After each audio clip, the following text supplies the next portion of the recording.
fellas, if you anything like me, you're super picky about who cuts your hair.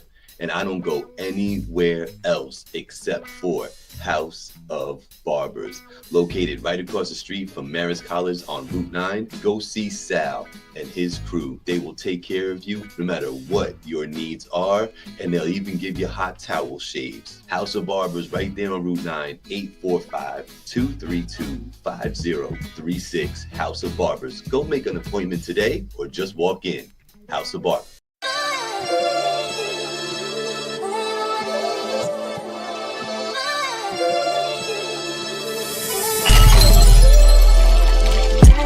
It's finally TV, but you don't need cable or sling to see me. Black on his soapbox, Gabe in his bag. Let out some real black ink, load the 9 with the mag. First take, the last take, we can juggle the top. Like a barber with the clips, the way we talk in the shop. And since life is like a movie, we gon' stick to the plot. That's why we sponsored by the brand and scrape the weight off the top. Get it? That means we dope. So I'ma need my brothers and sisters to stay woke. And we gon' lace the product with facts and straight jokes. The voice of the valley is here to spread hope. Supports a steep slope. They gon' have to let me cook. I don't know how to stop. From the culture to the music, anything else hot. Catch us every Tuesday once you step in the house. Cause all they really wanna know, what we talking about. I'm out.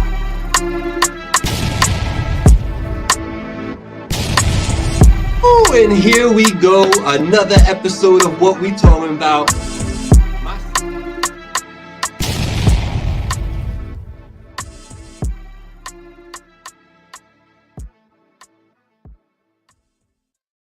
One time for your mind, 2 times for your soul, 3 times so we can get together. Let's go! Yeah. Yo, what's going on, party people? It's your boy Gabriel. I'm in a mood today. I ain't gonna hold you. I'm in a mood today. What's y'all up? Y'all know that, I be living and breathing them Sundays, man. It's about to get cracking. You know what I'm saying? Football season is upon us, so I'm a little giddy. September hit.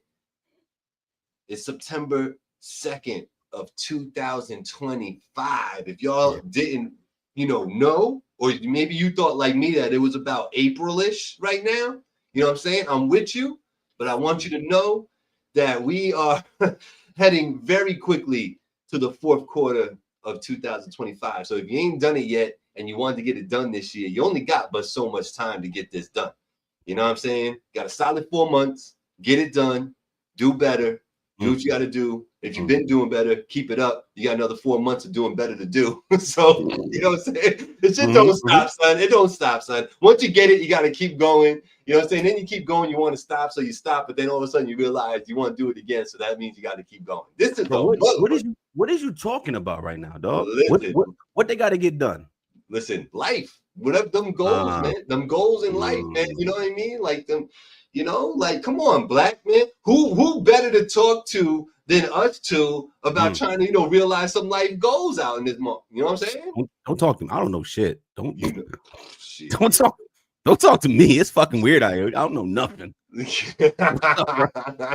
Well, let me welcome everybody to the show. What we talking about every Tuesday, 7 p.m. right here on Facebook and YouTube. Don't know what happened last week on Facebook, but you can always catch full episodes on wherever you listen to your podcast, as well as finally TV, YouTube. You heard? As always, I am joined by co-host, co-creator of the show, King Blackout. What's good, sir? It's goody, man. Chilling, man. What'd you do for fun? Never mind. I'll tell you what I did for fun. Guess what I did for fun? You was reading books? Nah, bro. That's the Playbill. Okay. The Michael Jackson Experience on Broadway. Oh, you did that. What a show. Yeah, Angie wants to go see that. Gotta go do it. What a fucking show. Yeah, it was like that, huh? It was really good, man. It was really good. The dude that plays young Michael, the little kid, I kind of like him better than the guy who played grown Michael. I think everybody like real like little Michael better than grown Michael. Hey, I mean, hold on. Chill, pause. But it's this little young kid. He got to be like 9, and he sings his ass off when they doing the Jackson 5 years. He kills that shit. That's dope, man. That's phenomenal, dog. Phenomenal. How long was the show? 2.5. 2.5. Intermission, maybe 3. Yeah. Okay. Okay. Yeah, Angie wants to go see that. I'm not mad at it to take her over there. She thought maybe I was gonna take her to see some Broadway show she wanted to see because Dirty Dancing is out there. You know what I'm saying? She's a big Dirty Dancing girl. Shout out to Angie. And she's and the Michael Jackson thing was appealing too. So yeah, so you went and did that, huh? Now, what does it matter where I sit in the building? Where were you? And talk about it. Yes. Okay. That's the answer. So you know what that means. All right, so I gotta be close. If you're gonna take wifey, you want to be about from 4th to about 12th. Row. Dead center. Dead center. That's the sweet spot. Got you. Yeah, don't be in the very front because you're actually sitting lower than the speakers on the stage. That's not fun. Experience. It's not fun. Nah. And don't sit too far to the back because they got some. The main stage is pretty, like the main set is pretty. I don't know how to explain it. It's sparse, but it's like it is what it is. The rest of the smaller sets that they bring in and out of the main stage are like smaller, and I don't think you'll be able to get the full effect of what they're trying to do if you don't have a good view. Like if you're sitting up in the fucking catwalks, you looking at. I don't want to ruin nothing, but like the main set and the smaller set at the same time, and that could be. It can be a little weird the way that they do it. At least when I went the way they did it. So like sit 4 to 12 in that range. You know what I mean? Bring a snack in the purse. Don't buy these shit. It's like $87 for a beer. It's terrible. Bring a snack in the purse. Don't even do it. The tickets alone is enough. So like just bring a snack in the purse. But it was a really, really good show. They didn't even do all the slaps. It's really telling a story. It's telling a story with the music. So it's It's telling a story with the music, and it's done from a really what I think is a cool perspective of how they get the songs in the show. Okay. They don't do all the slaps. It's telling a story using his music. Now the story they're telling isn't actually like the real life story, or they just put something together for the sake of the play. Do you want me to tell you the framing device? That's fine. Yeah, it's fine. All right, y'all skip for the next 15 seconds. You want to hear framing device of Michael Jackson, The Experience, all right? Spoilers. The framing device is him preparing for his 1992 world tour. Okay. That's the framing device, and he's giving an interview while he's doing the training. Oh, okay. While the dancers, everybody are doing the training. So it's done like an interview in real time while he's rehearsing for this world tour he's going on. Okay. Got you. Dope. Which is why there is no music from late 90s. Got you. Like I'm Bad and all that, not there. No, that's 80s. That's all there. Oh, I'm Bad is 80s, ain't it? There's no Black and White. There's no Heal the World. There's no Love Never Felt So Good type shit. Yeah. Right. Dope, man. That's dope, man. I'm glad you got to experience that. I've heard good things about it. Our podcast brethren, well, I shouldn't say brethren, but our podcast friend of Tea Time with Bunky every Thursday, 7 p.m. She went and saw it. She loved it. So shout out to shout out to Angie. I see you, girl. So yeah, nice to talk with y'all and get it together. Yo, did you hear? I work down by West Point and all that. So news comes around. Yo, you heard about Larry Pickett Jr.? Who is Larry Pickett Jr., Gabe? Larry Pickett Jr. and his Faja, Larry Pickett. Heroes, man. Absolute heroes. Listen to this. So these two people, it's a father and son. The son is a cadet at West Point, and they were driving on 9W in Fort Montgomery.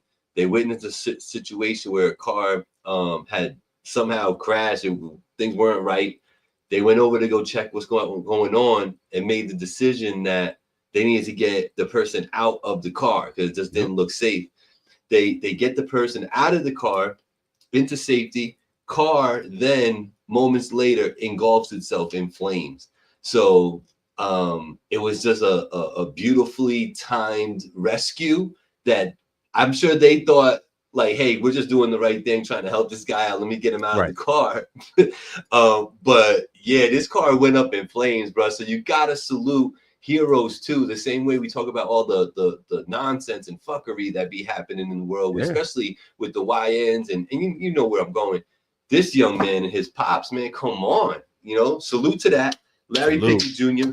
You know what I mean? Good job, good deed, and I think we just need more of that. If we get a little bit more of that, Black, we'd be good. You know what I mean? Like the problem is that you hear about Larry Pickett Jr. doing hero like things like that, and then you're gonna hear 10 whack stories about how we're messing up out here. You know what I'm saying? So like I need the ratio to get a little bit better, and I think the world would be such a better place if it was like 5 and 5. Because yo, don't you agree with me when I say like no matter what we do, aren't we always gonna have some sort of like fuckery, debauchery, like things that don't make sense?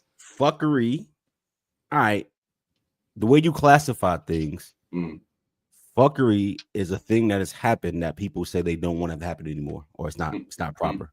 So by that definition, yes, you can't get rid of fuckery because you wouldn't know it was fuckery if no one ever did it. So by that definition, yes, there will always be some things going on in the world that you don't want. Yeah. That's how we know we don't want those things to go on. Right. So I just need the ratio to get better, you know? So what's you want the ratio to be? Like I said, can we just shoot for 50-50? 50-50. So you want 50% of the fuckery to continue is what you're saying? Yeah. You do? Yeah. I want 40% of it because it already overpowers the good, right? So we got to make it right. So we got to bring the good deeds up to 50% and drop down from 90%. We need to drop down 40% and get to 50. You know what I'm saying? All right. Gabe, at the end of the day, you're saying you want some of this fuckery to continue, correct? Well, I'm just saying it's inevitable. There's no way for me. That's not what I'm asking you. I'm saying I'm going to tell you, I feel it's unrealistic to want zero effery out here. I do. It's unrealistic. I think you'll be a miserable person trying to get that. It's like looking for perfection. Okay. A perfectionist is never happy. You know that, right? Okay. When is a perfectionist happy? I'm never happy. Never happy. That's why I've been working on this project so long. There you go. You know what I mean? This guy came to me today and he says to me, "Hey, what's the difference between tragedy and comedy?" And I was like, "I don't know." He's like, "You never heard this before?" And I was like, "Nah." I mean, it's like perspective. But what funny way did he answer it? You know, he was just like, tragedy is when it happens to you. Comedy is when it happens to everybody else. You know what I mean? Like perspective. You know what I'm saying? But yeah, so what I want to say is I wanted to spend a minute, 2 minutes, 3 minutes on this young man and his father. Clearly, you know, it's not like they got some serious ties to the area or anything. These are just two good people that said, yo, I see something, it's not right. Let me go see if I can help out. And I love that attitude, you know what I mean? Because I feel like I'm that way. You know what I mean? Like if I can help, I will help. You know what I'm saying? Yeah. If I can, I will. Did I not go to your crib and close your pool for you last year? You didn't do it this year. It's September. Like when you Listen, my pool's still open. Mine's still open too. It was actually a really nice day today. Yeah. This New York weather, man, needs to even out a little bit. I need to know when after Labor Day I can close my pool. You can't. You close the pool now and it's gonna be 90 in the middle of the week, and you're gonna have like some sort of like science experiment growing in your pool. Absolutely. Listen, I'm cool with that. I know we got like maybe another week or two with some more hot days in there. Today was beautiful, 78 degrees type shit. Give me one more, give me 2 more weekends. Give me until the official start of the fall at the end of September, and I'm lit with that. I'm with that. I wonder if I actually jump in my pool in this time from now to when you're talking about. Do it, bro. You gonna jump in yours? I did it on Saturday. And it was cooler on Saturday. It was like 71, 72. I got up in there, it's like, fuck it.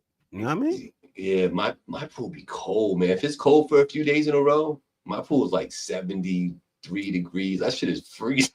I mean, we got a few more warm days coming up on the horizon, so I'm probably getting another time before it's closed. This weekend, Friday, Saturday, it's looking like 81, 82. Yeah. Friday, Saturday, perfect time to hop your ass in the pool. Absolutely. What up, Bunky? We was just talking about you. Make sure you're checking her out every Thursday, 7 p.m. right here on Facebook and Instagram and YouTube. What's up, big bunk? Yeah, man. Bunky in the building. Man, I know I said off the show talking about I'm giddy for football, man. Are you a big football fan, or are you more of a basketball fan? I love football and basketball, but I like equally? basketball way more. Oh, okay. Okay. Yeah. Okay. Yeah. So As you don't get somebody, as okay. as somebody who got to play basketball and football, competitively and excelled at basketball until my body turned into a football body. Basketball is always my first love. So when it comes to sports, I'm way more into basketball than I am football. I like both, but it's basketball. Got you. I respect it. I love me some football. I've never really played competitively. I played for school for football a couple years, but beyond that, I didn't play. Everybody wanted me to play basketball just because I had the longest arms in the high school, despite the fact that I wasn't the tallest person in the high school. Sure. At the time, like my senior year of high school playing ball, I was already 6'4". Yeah. Wow. But and depending on what kind of school you go to, you may not have a tall nigga down there. Right. So the two biggest people on the team were both 6'6". Wow. But they were ball handlers. Because naturally, like in the NBA, if you 6'6", you were basically a big wing. Yeah. So they treated them as such. They didn't put them in the paint. So my 6'4" ass was down in the paint. Guarding niggas that was really like, especially the 5A high schools. I'm guarding 6'9", 6'10" niggas. They had one or two of them dudes. So I'm down there guarding one of them. All the other niggas got to be in the perimeter handling the ball and shit like that. So I did what I had to do. You know what I mean? So you was like Barkley in there. We don't call it Barkley. The funny thing is though is that we played 5 out on offense. So on offense, I didn't have to play in the paint. We played 5 out. We played the motion offense, so we moved the ball around the perimeter and tried to penetrate. Dribble drive, we call it. But on defense, I guarded 5s. High school. When I got to West Point, when I got the military, it's different. I played in the wing. Gotcha. So you went to West Point? No, I misspoke when I said West Point. When I got to the military and I played in the wing. Yeah. Got you. Because like West Point is just another avenue to get into the Army, right? No, West Point is a college. Right. That's training officers for the Army. So when you are at West Point, you are signed up to serve as an officer in the Army. Gotcha. Okay. Yeah, that's what I thought. Okay. Yeah. But my point was you don't have to go to West Point to get to the Army though. You can go. No, you can just sign up straight. West Point. Yeah. Right. It's a very prestigious thing, man. Like it's a lot of pride out there. Let me tell you. Yeah. Anyway. So for me, I know you talking about you happy for football. I'm ready for basketball. And like that 2K comes out in like 3 more days. I'm ready for the smoke. I ain't paying. Listen, I already saw I got a lot of people online on that 2K. If y'all paying $150 to play a game 7 days early, y'all can have that. I'm never doing that, bro. Never doing that. I'm gonna wait till Friday. I'm just not doing it. It happened. I did it once with Madden, and I will never do it again. I felt you know what it was too is that and it was only like 3 days early. It wasn't like a week or nothing. You know what I'm saying? And 2 of the days I couldn't even I couldn't play. So it was I only really, you know what I'm saying? It was dumb. I felt stupid. I didn't do it again. And we're gonna leave it right there. But yeah, I'm excited for football. This Thursday kicks off. We got another game on Friday, which is kind of weird. And then Sunday madness as it would be. Kick off Sunday, man. I'm so excited for it. So shout out to everybody else out there in streaming land. Shout out to Blaze 'em Up Radio and DJ Poppy Blaze, always running this show 12 and 7 p.m. on Tuesdays. Shout out to everybody listening there, and shout out, of course, to the sponsor. My man Big Sal over there, House of Barbers, right across the street from Marist College, next to Rhinebeck Bank, up there by High Park. Go check it out if you need a cut. I've been reading some things. What? Oh, I'm sorry. What you got? Go ahead. No, tell me, bro. Is Young Thug a rat? Yo, I was literally gonna read that. It's literally on my thing right here. I swear to God. Yes. Ooh. Even though the person that he supposedly ratted on saying he's not a rat, he didn't rat on me. He did. He didn't rat on you because it didn't come out. They didn't need it. But if they needed it, they were going to use it, and you would say he's a rat at that point. All right. Okay, I hear what you're saying. All right, so I'm gonna give Gabe some bail. So this older footage from Jeffrey in an interrogation room. he alluded to a certain individual was the one people were saying, "Shut up, Lil Wayne's bus." Hit that like. Hit that like, hit that share. What came into question, because everybody's saying, "Oh shit, you a rat," just like Gunna. How y'all moving the goalposts? Y'all picking and choosing. The person that he supposedly confirmed what had already happened says he not a rat. He was basically repeating what was already known at the time. I was already in custody at the time. How can you rat on me by acknowledging what was already known? And I agree. You I agree. think timing matters. I think it's one thing if Thug was out there pointing out this man's name and then they went and picked him up and booked him because Thug gave information. But that's not what happened. He was already sitting. Now he hadn't been found guilty yet, but he was already sitting behind the wall with other evidence to be arrested enough on behind the shooting of the bus. And Thug was simply saying in recordings, you can kind of hear it's a little trash. Was basically saying, "Oh, that's what they saying, I guess. I don't know, but I guess that's what they saying." I don't think that's ratting. Well, here's the thing. He a little loose with the lips. And I think he would do. I mean, maybe.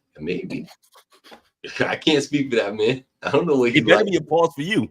Listen, it's pause for me, but for that man, he is in Atlanta, and they've been saying things about Atlanta boys. Oh shit! You know what they were saying about the Atlanta boys? Nah, I don't know about Atlanta. Recent times too. Yeah. Recently, they be saying that they like the men's. They like to with their friends. That the men's. Are you corroborating that, Gabe? I am not corroborating because I'm not there. But I'm just saying, I ain't never heard no shit come out about no Newburgh that way. I ain't never heard no shit about Beacon come out like that. I ain't never heard nothing about the Bronx say some shit like that. Why Atlanta? What is that? What is that? So it's weird out here. You know, to me, Black, there's a little bit bigger of a topic than this specific thing with Young Thug. But and I don't know if it's just because we have more access now or because literally the numbers are more. But man, like back in the day, right? Like if we're looking at hip hop and we're just taking the landscape in as a whole from the beginning to now, right? It's weird to me how much trouble like the current people get into these situations where they're in court and there's snitching involved or there's some sort of like really high crime situation going on that they're being called out for, whether it's frivolous or not. You know what I mean? There's just so much more of that now. Allegations that come out, you know, in regards to people in the hip hop industry. Sure. Why is it that it seems like there is no real code of ethics anymore when it comes to this stuff? Like, I feel like, you know what I feel? This is what I really feel. I feel like the NWAs of the world, you know what I'm saying? The Ice-T's of the world, like the gangster rappers that came up and created this genre called like gangster rap, right? I feel like when they were doing all that shit, like, I literally feel like they got it. Like, yo, this is the character and this is what we're going to do. And this is what we're going to put out. What code are you alluding to that isn't being followed? Adhered to? Well, I think just overall common sense, like the code of conduct of being a human fucking being, right? I think that's a little lost on people. But, is that what you think gangster rap was promoting though? Because you said specifically about that era. No. I'm talking about when it comes to that, I'm specifically talking about like the streets, the code of the streets type of deal. Which is? You know, and I feel like that code, right? When you say which is, what do you mean? What are you like playing dumb? You don't know what the no, I'm saying you got to provide context of what you think the code of the street is and what's missing, because you're alluding to something that people may not all be in the same train of thought about. Right.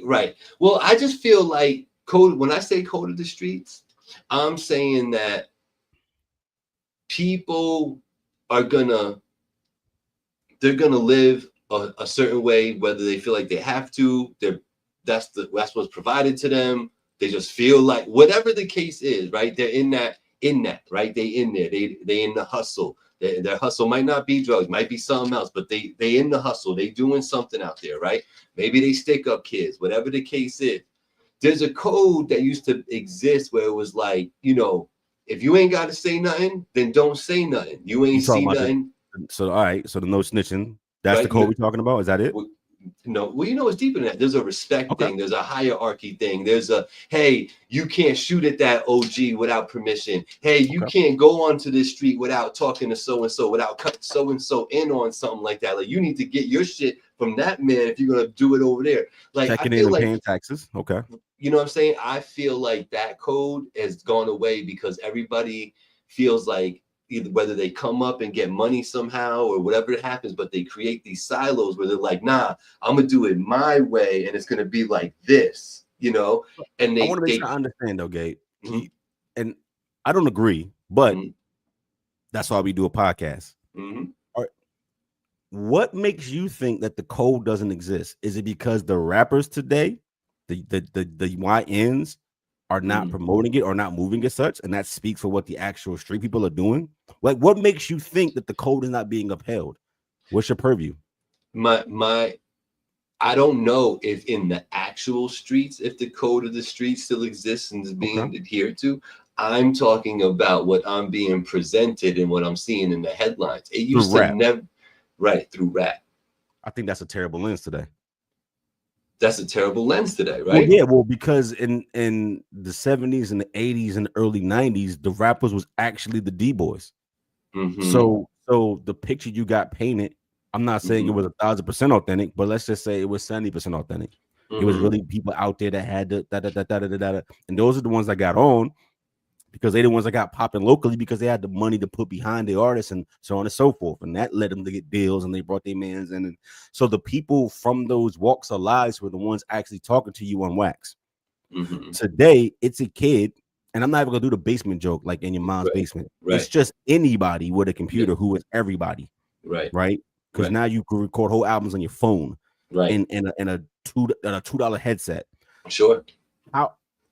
Just because that person went viral with a weird song doesn't make him the fucking purveyor or the connoisseur or the mouthpiece for what's popping in the streets. So no, it's not the same person talking to you on through music who represents what's happening outside. So I don't agree.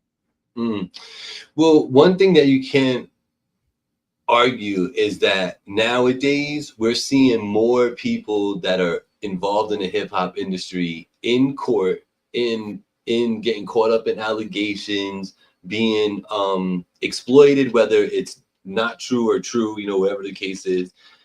Why is that now though? Like, why now are the like Young Thug? We're not talking about somebody who like sold a couple mixtapes and like got their name up and they did some wild shit and that's why we know them. Like, this dude like had a whole career. Like, there's a whole career behind this dude. I think that's just a perception because social media puts everything in your face. How was this different than fucking Death Row? How is it different than the Suge Knight trial? How is it different between than like that was such a big deal though, Black? It wasn't like. What I'm saying is that the biggest rats, those things have been happening throughout the course of this genre. This is not a new thing. When you talk about people like when Murder, Ja Rule fell off the face of the earth. Murder Inc. died in 2008 because niggas was ratting. This is not what I'm saying is.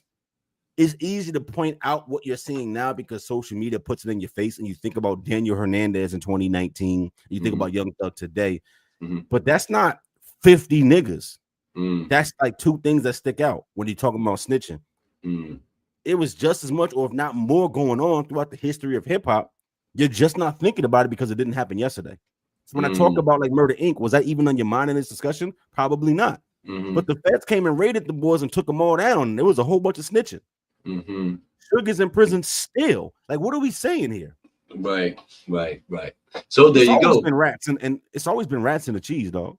So all right, so there have been rats. The internet. Wait, hold on. Let me put it on the screen. What's good, Mr. Catch Rack in the building? You catch him tomorrow in the studio at the Rec Boys 7 p.m. Facebook and YouTube. You heard. There have been raps. The internet makes it known faster and worldwide. Back in the day, you had to hear it or see it for yourself. That's a fair take. So from what y'all are saying, all of this debauchery, all of this in court, all of these allegations, all this nonsense going back and forth was always there. We just see it more now. Interesting. I don't think so. I think it's more now. When Ice Spice goes viral for just literally turning her back to the camera for 6 seconds, yes, bro. Anything that happens outside in the world, it becomes news. Yeah. And anything worth talking about becomes news for 2 days and not just one. So like, yeah, it's just more prevalent in your face. I don't think it's more prevalent throughout the industry. I think it's the same level of cheesy, and that's always been there. I like it. I like this. Like, what we talking about? Like, Free Max B. Like, what we talking about? Right. Like, everybody get ratted on, dog. Okay. Well, I like the discussion because I think that is part of the discussion happening out there right now with this whole young thug thing going on, and these tapes that come out, and the way it's being painted. And I guess if you like them and you got your content creator, you're painting it probably closer to what the actual truth is. And if you just out there clickbaiting, then you're putting it out there as if my man is a whole snitch out here. You know what I'm saying? Like, and that's just everybody. I don't think anybody's safe from that at all. Now the morals of the street itself did shift, different combo. And I was going to say that as a tax-paying citizen, if you kill my dog, I'm telling. Right. Until I get in the booth as a tax-paying citizen, I don't know about that. So I can't speak about what street politics look like because that ain't my world. Right. That's why. I really got nothing to say with that because I'm not there. You know what I'm saying? I'm really not there. Interesting though. So your take is not a rat. It's situational information. Timing is everything. I think that's important. Now, look, there's people who will tell you, like, I don't care what you say. I don't care if you went in there and said OJ didn't do it. You shouldn't even speak on another person's situation. Just opening your mouth and saying a name is ratting to some people. And I'm not saying they right or they wrong. And it's just a perspective you may have. And I'm okay if you hold somebody to that standard who's supposed to be in that ilk or come from that cloth. It's like, yo, don't even say John. Why are you even saying that? When they say, did you hear about John? You'd be like, who the fuck is John? I don't know a John. I've never met a John. Your third grade teacher name was John. I don't remember that. I don't know. Like, he was Mr. Smart to me. I don't know. That's how it's supposed to be. So, like, yeah, as a tax-paying citizen, I don't know nothing about nothing. As somebody who says they walk that walk and talk that talk and they live that life, I can see how people be up in their feelings about you even mentioning a nigga name, whether he behind the wall or not. But I will say, in my opinion, the definition of snitching, saying what niggas already know ain't really confirming nothing that they don't know. And I think that was the point that Gunna was making too, even though I think it's different with him. Gotcha. Because that's different. Because like you telling somebody that this thing is a gang when they can't prove it's a gang makes that entire case federal. Right. When you say it's a gang and we did shit in furtherance of the gang, you made it a RICO by just acknowledging that. That's different than saying this guy you have in jail, they saying he in jail because he did X, Y, and Z, which he was already arrested for. I think that's a completely different thing. That doesn't make it better. I'm just saying. Right. Because I think what it does for I guess I hate to say us, but it is us and like I guess the perspective of the people, but more so the people that he deals with, right? When they hear that and they're like, all right, yeah, it's situational. I get it. Timing is everything. But there is a tactic out there that these fools use on people in those interrogation rooms where they come at you with something that seems like they know. Right. Like, I know David was down inside that safe at 3:00 that day, right? He's like, what do you know about that? You know what I'm saying? And if he's like, yeah, so I guess so, yo, whatever, that's not a good answer. Right. You know what I'm saying? You're right. It'll get you jammed up. The correct answer to every question is, right. You know what I'm saying? So when you don't answer like that, I think that's what raises the eyebrows of the people that would matter to most. Not everybody. Sure.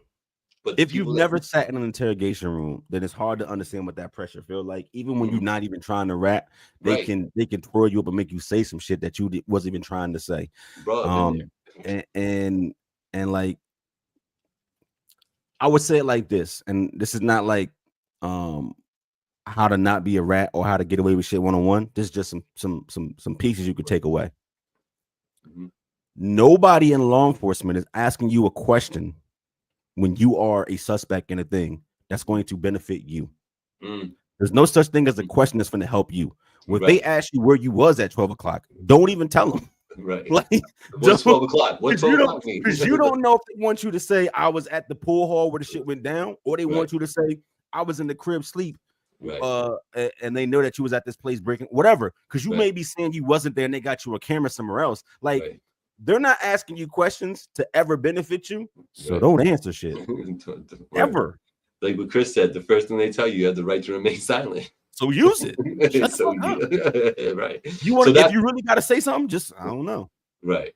And that's where I pull in. That's the spot that I'll stand on with when we talk about Young Thug and what it might be and what I consider him. You know, it just seemed a little sus. We got to watch you now. We can't tell you everything because you might just tell them all right. Ooh. So you saying Gun is a rat and I'm not gonna. You saying Thug is a rat and you're not listening to Thug no more. And you said ATL Boys is gay. Facts. Wow. They like to touch each other in the butt. My man Gabe standing on business today. You hear this? Atlanta. I do not condone or co-sign the shit that Gabriel Rivera said. listen. I'm gonna say this too. If it don't, if it don't apply, let it fly. Okay. You know what I'm saying? If it don't apply, let it fly. But y'all know who you is. You know you out there touching me and shit. Yo. Yeah. Did you listen to Supreme Clientele too? No, but good job. In fairness, I was really busy. Okay. The last few days. Copy. Yeah. And it may seem like because I talked about how you can find time to go listen to some. I really haven't had the time. The time that I've had where I wasn't engaged in doing other shit that I had to take care of. Like I said, I was out watching plays. I was at a park with the fam. We was doing shit, riding go-karts, all type of shit. And when I had other time, I was literally in the stew. I really haven't had no time to do nothing else. Yeah. All good things, y'all. All good things.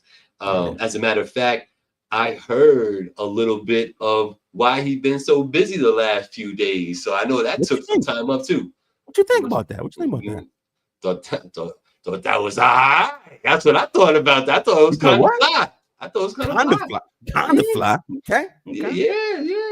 I think, we're not going to let the cat out the bag. I think it's definitely something that people going to want to listen to. Copy. I always appreciate a nice flow and a little wordplay. So you gave me that. So I appreciate that. Can you read Chris's comment? I can't read right now. Can't see this. This is a self-preserve era. They out here for themselves and don't care who they implicate in the bullshit. Yeah, but that's gonna happen too when you talk about the YN epidemic. Listen, young niggas always been in the bullshit and committing the jokes. But I also feel like, the OGs is like 19 right now. I don't mean like in real world. I mean like in the street world. It's weird. Like there's no fucking guidance out here. Like there's 45, 50-year-old niggas that want to act like YNs and don't act like Big Bro and Unk.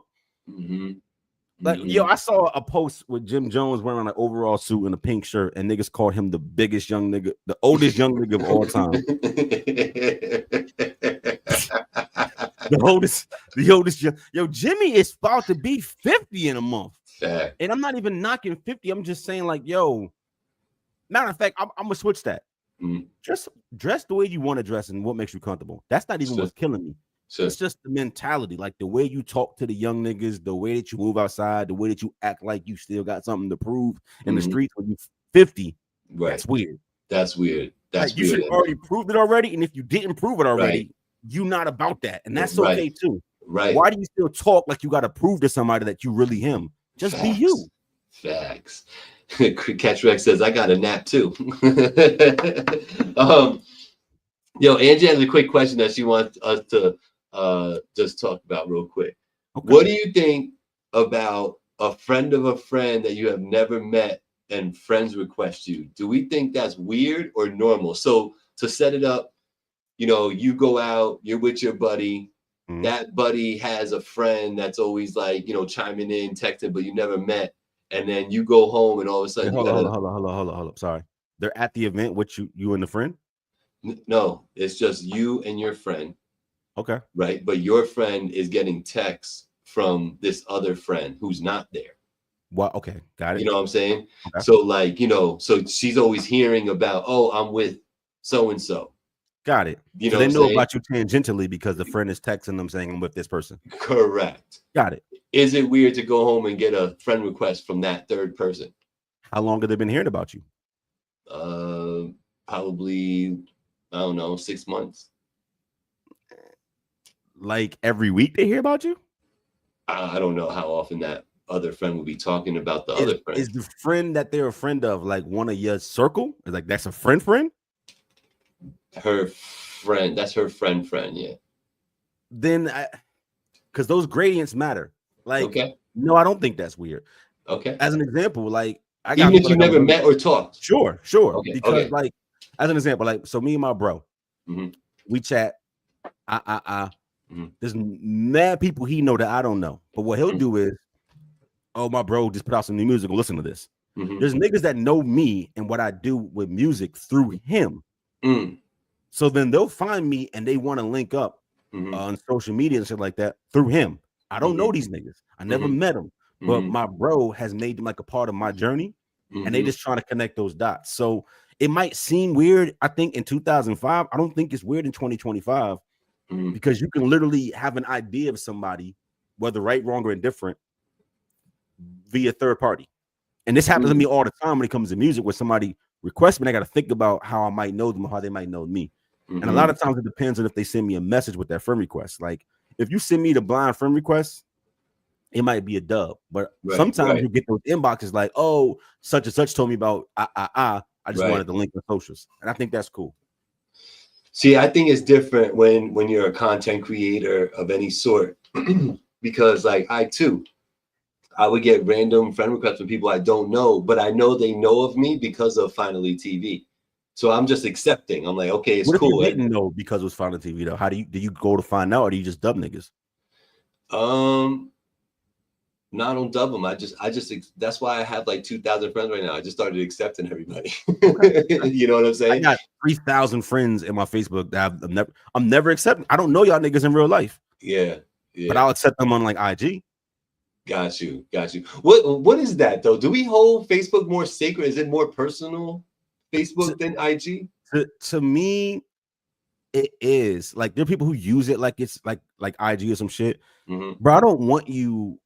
Not that I'm a big poster, but I don't want this random person from I don't know Idaho looking at my vacation pics, unless I put them in a platform that I expect people to look at my vacation pics, right? Or to hear my inner thoughts if I choose to share them, or to look at my friend. Like I think there's a level of oversharing that's not necessary.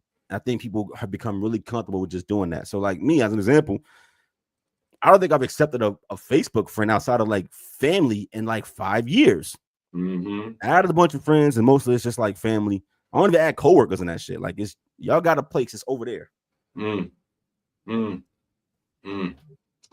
So there's just Angie going through. Yeah, like she's like, why you want to be my friend? You want to spy on me? I was trying to answer the question in a non-hyper specific way about you, Angie. So I was giving my overall thoughts about, do I think it's weird to get random friend requests? I think it really depends on who it's coming from and what the connection to you is. And I think today, I don't think it's weird for people that you don't know one-to-one to request you when they can know you tangentially. Yeah, because like, right. Because that's what it is. Almost literally, that's what it is. It's that, they talk, so the circle is built of A, B, and C, right? So A and B talk all the time, and B and C talk all the time. Right. So you have a mutual circle, but it's two circles and there's overlap with B. Right. And that happens a lot. Yeah. So that's when C reaches out to A, like, let's be friends. Yeah. Do you not want to be that person's friend? Do you already know based on what B is telling you? Right. I don't you know what I'm saying? But if you ask me without specifics, is it weird in 2025? I don't think it's weird. Yeah. Yeah, I don't. Even if you're not a content creator, I think if there's 3 degrees of separation or less, I think it's pretty valid. Honestly. I guess. I mean, my take on it is I see it as a little bit of a normalcy too, but I think it's it's evolved to that, because I do think there was a time where it would be really weird for you to friend request me. Like, why are you friend requesting me? I don't know you at all. I think it's the word friend that fucks it up. Like Mm-hmm. it's not, it doesn't mean friends. And that's why, like, for me, I cut the platforms. Like, if I don't know you, like, we've never talked in person. Right. Not that Facebook is like the holy grail. It's not. It's just like, Right. we're not Facebook friends. Right. What's the purpose? Right. Right. If you Right. I got a blackout page. Yeah. I got an IG. Like, Yeah. go over there. Yeah. Yeah. Why would you wanna? And a lot of times it's people like you were saying, people just wanting to be nosy. So they heard about you and they just want to go watch. Yeah. And maybe they want to hate, or maybe they envious, or maybe they don't know how to tell you that they admire what you do. Because it doesn't have to be nefarious all the time either. Right. You know what I'm saying? Right. Yeah. But for me, there's no friend request on my Facebook that I'm accepting somebody I don't know. I just look for the purpose of that. IG is different. It's random joints from Africa on my IG. Yeah. That I met one time on vacation, and I don't give a damn. Yeah, no, IG is much different for me too. But it's mainly because it's interesting, because I have one IG that's like for my professional emceeing, right? Right. And that's like a very modest, just, random account that I have just to have a presence there, to be tagged and stuff, But then there's Finally TV, and that one I definitely don't like. Let's go, you know what I mean? Like, whoever it is, let's get it, let's connect. So like, yeah, and that's because it's the brand, it's the channel, right? It's the cast, it's everything, right? So I guess to a certain degree, I feel the same way about the differences between the two. It's just that with Facebook and the way it works with the algorithms and who can see you when you're posting stuff, like, it just made sense to me to just start accepting requests just to get numbers up, just to get faces on what I was doing. You know what I mean? And it all went back to Finally TV, because prior to that, I probably had, like 300 friends. You know what I'm saying? Now I got some people, they run up them numbers, and I'm like, I don't know why. I guess they like the validation. I'm not like that. I don't really care, bro. Like, I don't know 5,000 people in real life that I care about. I think if you look at it like that, it's like, would you invite that person into your home to just sit down and have a drink? Like, you just wouldn't. Right. You probably, that list is probably like 40 people. It's not the 5,000 you think are in your friend circle. It's just, I don't get it, but that's just me. I will also say, like, the people you may know section, Facebook does a really good job of bubbling that up, because it's built on like your phone contacts. And people, I don't know if people don't seem to get this yet. Bluetooth proximity. When you walk by somebody in the street, when you see somebody at the movies, when you walk by somebody in the mall, whatever the case may be, they pop up in your people you may know section. That's done through NFC fields and through your phone. That's what's happening. So people are like, I think my phone is listening, or I just saw the person today. Why they pop up? Yeah. That's literally what's happening. When your phones pass, they think you're in proximity, so you might know that person. Wow. That's why. Just so y'all know. It's definitely happened to me, because I had been at places where it's like for instance, when I judged, I was on a panel for a talent show, right?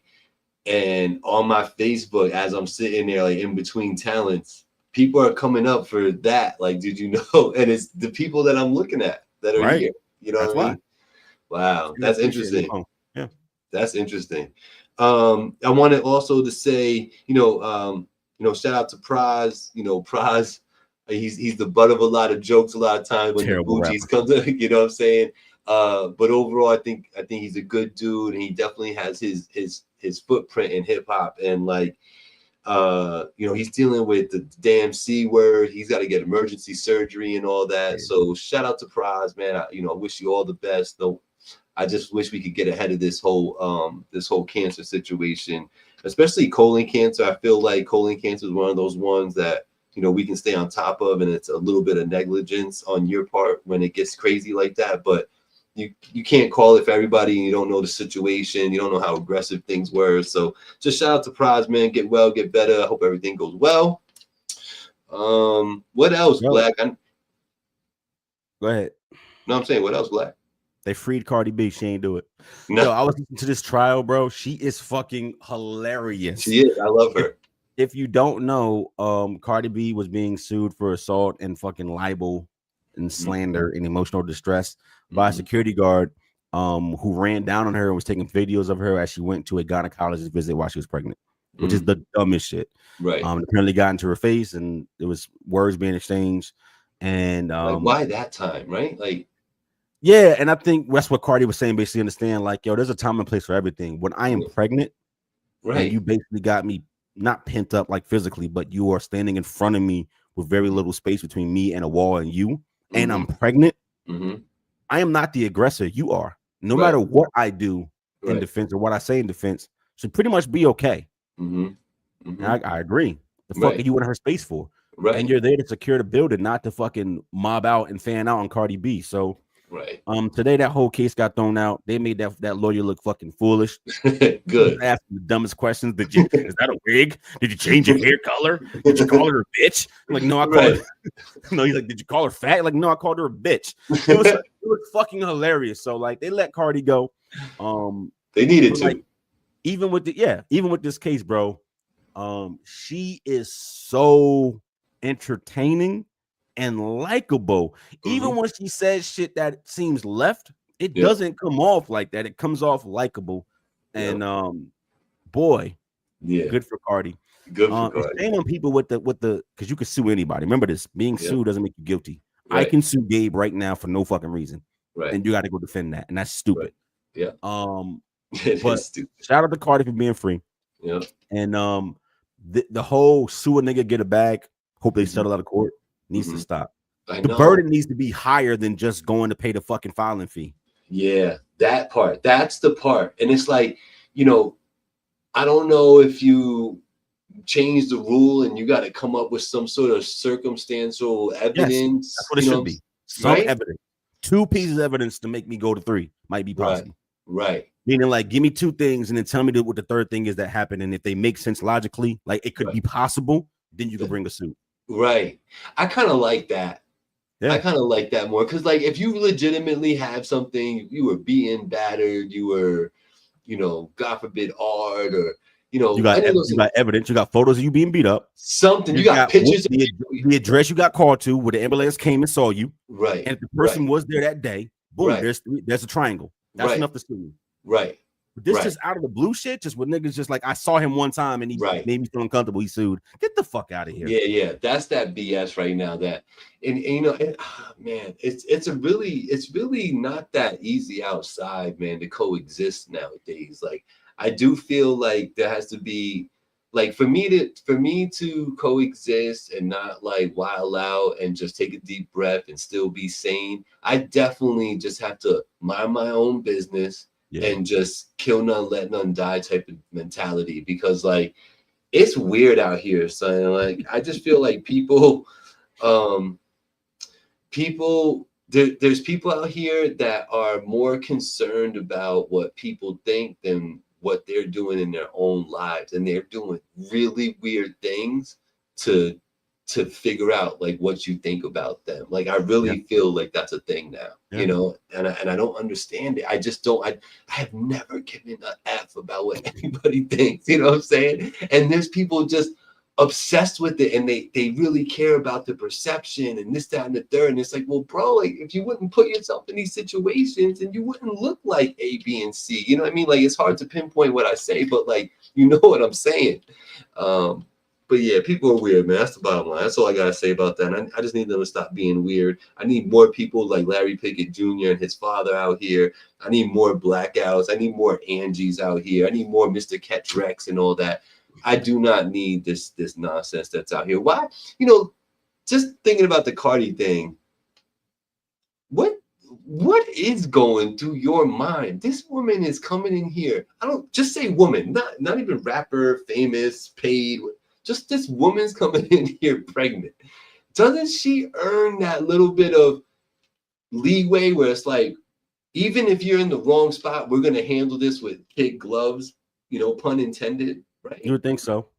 Especially since the doctor's office shut down and kicked out our patients so that she didn't have to be bothered with that, and then brought her in by herself. So the building was shut down. just so she didn't have to deal with that. And then there's a fucking security guard who should be helping shut the building down is the one fanning out. Yeah. It's dumb. Yeah, that's dumb. It is dumb. It is dumb. Black, any closing thoughts, man, before we get out of here? We're going to cut it a little short today. But I got two things, bro. I got two things. Let's get it. I love McConan. Mm-hmm. You know what that is, right, Gabe? No. Got the club going up. Okay. On a Tuesday. Yeah. Right? 2014 viral song was signed to Drake's OVO label. Went a little viral because niggas realized that he's a chef now. He's cooking in the restaurant. He's retired from music. Okay. And Joe Budden and him had a little war of the words. Mm-hmm. War of the words a few years back about them both being one-hit wonders. Okay. And Joey brought it up on his podcast again, and McConan responded, and everybody knows McConan is, he's a part of the LGBTQ community. Oh, okay. And Joe made light of that, saying I couldn't really say nothing to the boy because gay. That's exactly what he said. I'm saying what he said. I'm not saying that. I don't really care about the drama around it. Here's what I'm saying. Shout out to somebody saying like, yo, I had a moment that probably in a lot of ways shouldn't have even been a moment. And it's not even my passion. Cooking is. And I'm out here doing normal shit. I'm not seeking a spotlight, none of that shit. People come to this restaurant, I'm back here cooking, and I'm happy doing that. Shout out to getting your bag. Shout out to doing what you're passionate about. Shout out to I Love McConan for doing that and being self-aware about himself in that way. I'm cool with the war of the words. I think that's fun. That's cute. It's content. Whatever. But like somebody just being like, I'm good being me. And you can't take away going up on a Tuesday from me. I think that's dope. So shout out to McConan. Yep. Shout out. What was the other thing? Ella May dropped a new song called Tell Her. Okay. Go run that up. Really? Listen, I don't do too much plugging on this fucking show, and I probably should. That Ella May song is fire. I know she with Jason Tatum, and they probably won't get married and have mad babies. So we all sat outside because Ella May is one of them ones. But Ella May, Tell Her, fire song. Go run it up. There you go. And that's live from the, I don't even know, I can't even say, live from the basement. Blackout. Music update. This is floor 1, sir. Got you. Coming from the first floor. You know what I'm saying? First floor. Yeah. You know what I'm saying? And he is implying there's multiple floors. You know what I'm saying? Gabe got more floors than everybody watching right now. You understand? Got more properties, got more water in his backyard. It's crazy out here. Gabe is that dude. Not I, said the cat. Not I. Black man, it's always a pleasure speaking with you and having this discussion. We had quite a few people tap in today, so shout out to all of you that were here live, and shout out to everybody listening on the streaming platforms. And we really do appreciate you. We'll be right back next Tuesday, 7 p.m. Facebook and YouTube and DJ Poppy Blaze 'em Up Radio. Shout out to that. Shout out to House of Barbers. Black. Shout out to you, bro. You and yours. You heard? Appreciate it, man. Appreciate it. Monster. Appreciate it, dog. Yo, shout out to all the listeners, everybody who contributed to the show today, for Blackout, for Gabriel, for the doggies, for Samaya, for Angie. We out. Check it out too. That new music is coming. I'm chefing like McConan. You heard? I'm chefing right now. I bear witness to an actual recording, y'all. He is not lying. It is not cap. That's coming. Peace.